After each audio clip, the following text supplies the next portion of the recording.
Allama Muhammad Muzammil Idrisi official. Like and subscribe for more Islam related videos. روزہ کن چیزوں سے ٹوٹتا ہے، اس کے متعلق چند باتیں عرض کرتا ہوں۔ ویسے تو بہت ساری چیزیں ہیں جو فقہا نے بیان کیا ہیں، ہم اپنے دور کے اعتبار سے چند خاص چیزیں بیان کر دیتے ہیں جن سے روزہ ٹوٹ جاتا ہے۔ سب سے پہلی بات، روزے کا جو شرعی معنی ہے وہ یہ ہے کہ صبح صادق سے لے کر غروب آفتاب تک کھانے پینے اور جماع سے بچنے کا نام روزہ ہے۔ اب تین چیزیں آ گئی، کھانا پینا اور اپنے گھر والوں سے ہم بستری کرنا۔ یہ تین چیزیں تو وہ ہیں جو جان بوجھ کر اگر کی جائیں تو روزے کو توڑ دیتی ہیں، اور روزہ بھی قضا کرنا ہوگا اور اس کا کفارہ بھی ادا کرنا ہوگا۔ اس کے علاوہ جو چیزیں ان تین چیزوں کے حکم میں ہیں ان سے بھی روزہ ٹوٹ جاتا ہے۔ مثال کے طور پر دانتوں میں کوئی چیز پھنسی ہوئی ہے اور وہ انسان نگل لیتا ہے، وہ اگر چنے کے دانے کے برابر ہے تو وہ روزے کو توڑ دیتی ہے۔ جیسے شہری کی ہے، کچھ نہ کچھ رہ گیا، بعد میں اس کو کلی نہیں کی، دانت صاف نہیں کیے، اس کو چبا لیا، اگر وہ چنے کے دانے کے برابر ہے تو یہ روزے کو توڑ دے گی۔ اور اگر باہر سے کوئی شے کھائی ہے اور وہ تیل کے دانے کے برابر آئے تو اس سے بھی روزہ ٹوٹ جائے گا۔ دانتوں میں پھنسی ہوئی چیز چنے کے برابر اور باہر سے اندر لے جانے والی چیز ایک تل کے دانے کے برابر بھی ہے تو اس سے روزہ ٹوٹ جائے گا۔ اسی طرح کوئی ایسی چیز پی آئے کہ جس کا یہ ذائقہ، چاہے وہ نمکین ہے چاہے وہ میٹھی ہے، حلق میں محسوس کرے، اس سے روزہ ٹوٹ جائے گا۔ اگر وہ وضو کرتا ہے، وضو کرتے ہوئے پانی اتنا اس نے منہ میں ڈالا کہ وہ حلق میں اتار لیا تو اس سے روزہ ٹوٹ جائے گا۔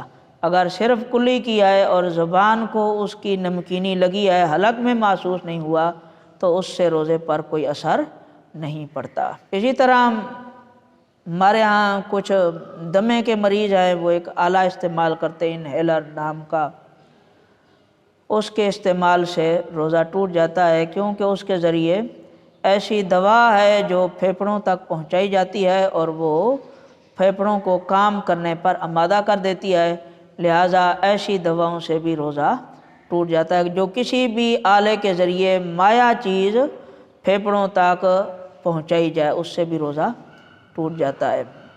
اسی طرح بام ہے، اگر وہ ویکس بام بیرون جسم پر استعمال کی، سر پر لگا لی یا ناک کے اوپر لگا لی، گلے کے اوپر لگا لی تو اس سے روزے پر کوئی اثر نہیں پڑے گا۔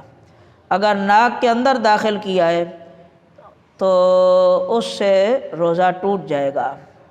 اسی طرح ناک میں آنکھ میں دوا ڈالی ہے، تیل ڈالا ہے، اس سے بھی روزہ ٹوٹ جائے گا۔ انجیکشن لگانے سے متعلق ہمارے دور کے فقہا میں اختلاف ہے۔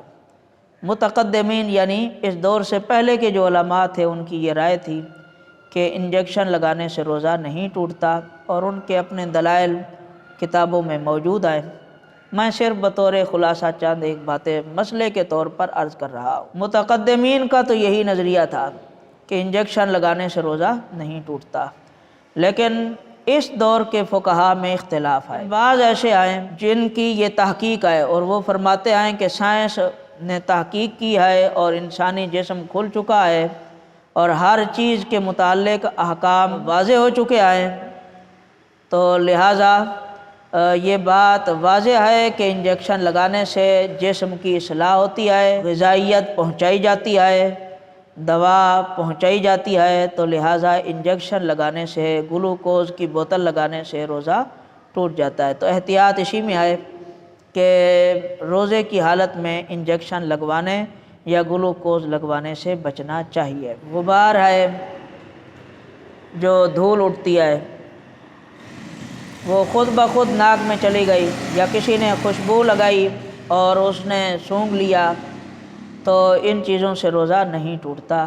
ہاں اگر وہ خود لگا کر اس کو ناک کی دماغ کی طرف چڑھائے گا تو اس میں بھی روزہ ٹوٹ جائے گا۔